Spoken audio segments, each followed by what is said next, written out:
Hey, we're out here at Diamond Ranch High School with Panther coach Roddy Layton. Coach, you guys are coming off back-to-back CIF title appearances. How do you feel about this year's team, and also is a little bit of maybe a target on your back? There's always a target on your back whenever you make it to a championship. I think the target's bigger because Charter Oak's no longer in our division. But, you know, we got some room to grow. It's not easy to go back to a championship. You know, it's hard to get there the first time. It's hard to get there the second time. So, you know, we have some work to do. You know, we lost a couple of special players or playmakers that, you know, you give them the ball, they make special plays. You know, as coaches, you take the credit, but deep down, we all know they're just special athletes who are born with that kind of athleticism. So to get back to the championship, we have some work to do. It's you know, it's a good division. We lost some good schools. We lost Charter Oak and South Hills, who are great schools, great competitors. But we picked up a solid division, and you know, Mike Machete over La Mirada, you know, another Mountie. He has some boys over there, and I'm sure they're going to be real solid. Yeah, I mean, you mentioned Charter Oak and South Hills. They leave, but of course the whole suburban league comes in, making it the Southeast is still probably just as tough as ever with that league coming in. Yeah, what's your thoughts on the suburban league? It's they're a solid league. I mean, if you look what they've done the last few years, I mean, they've produced some really good teams. You know, Southeast has been tough. I mean, you know, getting through play. A perfect example, you know, Muir last year in Charter Oak. You know, it comes down to the last play of the game, and you know, Charter Oak pulls it off by 1 point.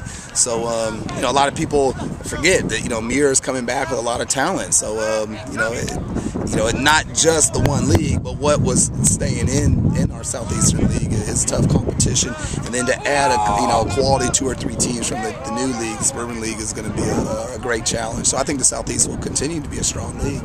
Hey, you lose a great leader and quarterback in Gus Faramontes. You know, he's your star. You know, he's a star of the All-Star game. Also won the MVP award. What can you tell us about his replacement, Cesar Carrillo?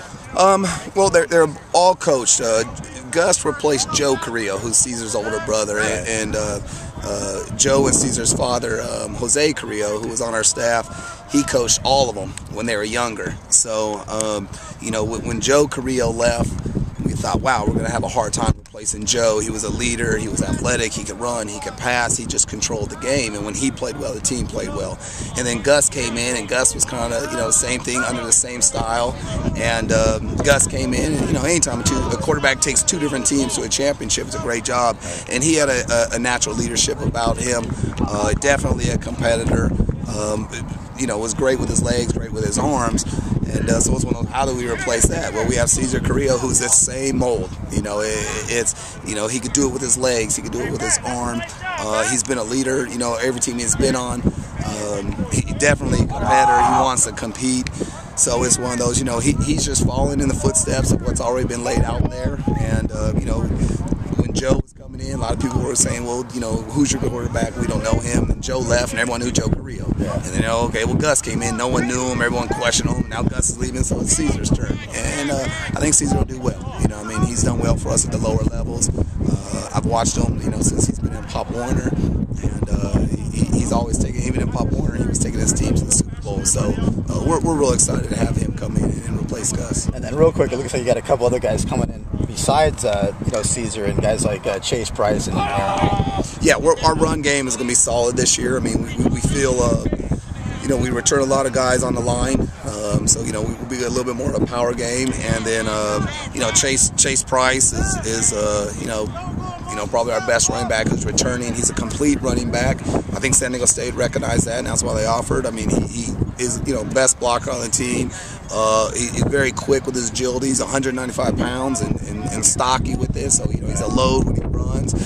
Catches the ball extremely well. Great routes. You know, every 7-on-7 tournament. You know, this last weekend at LA Valley, we just matched him up, beat St. Bonaventure, and it was almost every other, you know, throw was to him. He's just quick. He has great hands. He's just really complete. We have Aaron Allman, who's the strongest player on our team. Him, Jacoby Carter, and Chase Price, all 3 of the strongest players on the team. Aaron's a physical specimen, getting several offers. You know, probably one of the faster players on our team. And then we have Jacoby Carter, who, you know, everyone keeps sleeping on him, but he has 2 years of running back experience also.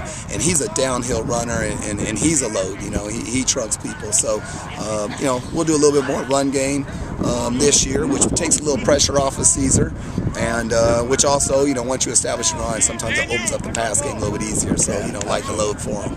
Hey, thank you, Coach. No Good luck this season. Thank you.